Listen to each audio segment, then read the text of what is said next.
For more on this, let us go to Bristol in UK to talk to Tony Gosling, historian and investigative journalist. Very good to have you on the programme, Tony.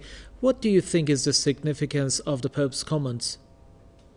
Well, first of all, Merry Christmas, and it's nice to hear the Pope saying something sensible this Christmas. I mean, he's not calling for snatch squads to go into Tel Aviv and arrest the war criminals who are carrying out this genocide, but he's done the next best thing, which is to make it clear that he wants to see an end to the death and destruction.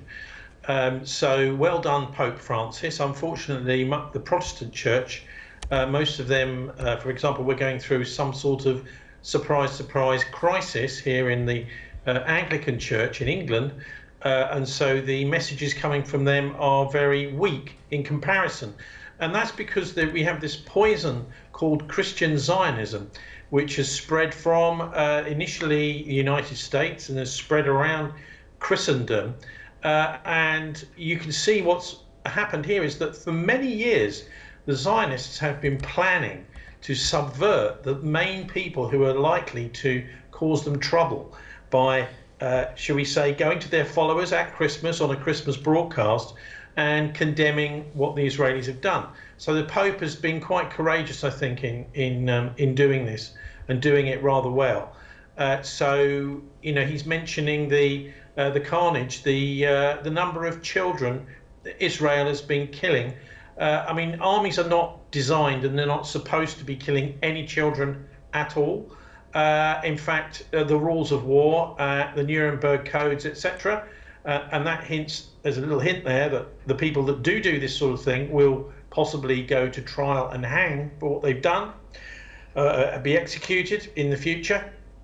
But we've not seen just a few children killed. We've seen something coming up now to 15,000 children killed by the Israeli Defense Forces.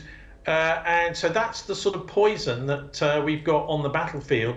I noticed as well, just as an aside, that we've had this whistleblowers from the Mossad talking about the pager attack as well the last couple of days. And it's a shame that the Pope didn't talk about that, because they said it's a weapon, the pager, like a bullet or a missile or a mortar. That's what they actually said, and this went out uncriticised in the Western press. Well, of course, it's not like that. A pager is not a weapon.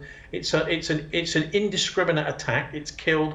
Roughly 25% of those killed were civilians who happened to be near a Hezbollah pager. And anyway, Hezbollah is a legitimate political party. So I wonder if some of the right-wing political parties in Israel would like it if they were to have electronic devices which exploded and killed them and their children and people surrounding them. So what they're doing is they are othering these people in the surrounding part of the world, which they are invaders of over the last 100 years or so.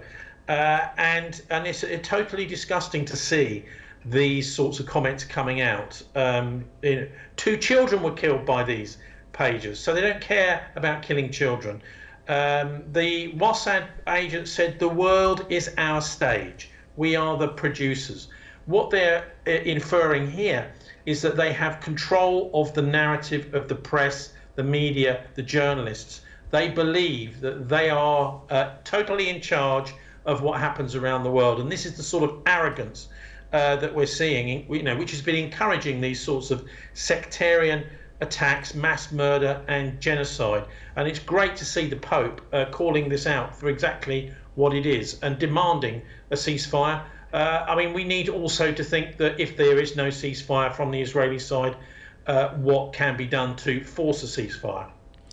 Thank you, Tony. That was Tony Gosling, historian and investigative journalist, joining us from Bristol in the UK to talk about Pope's message regarding the atrocities of Israel in Gaza.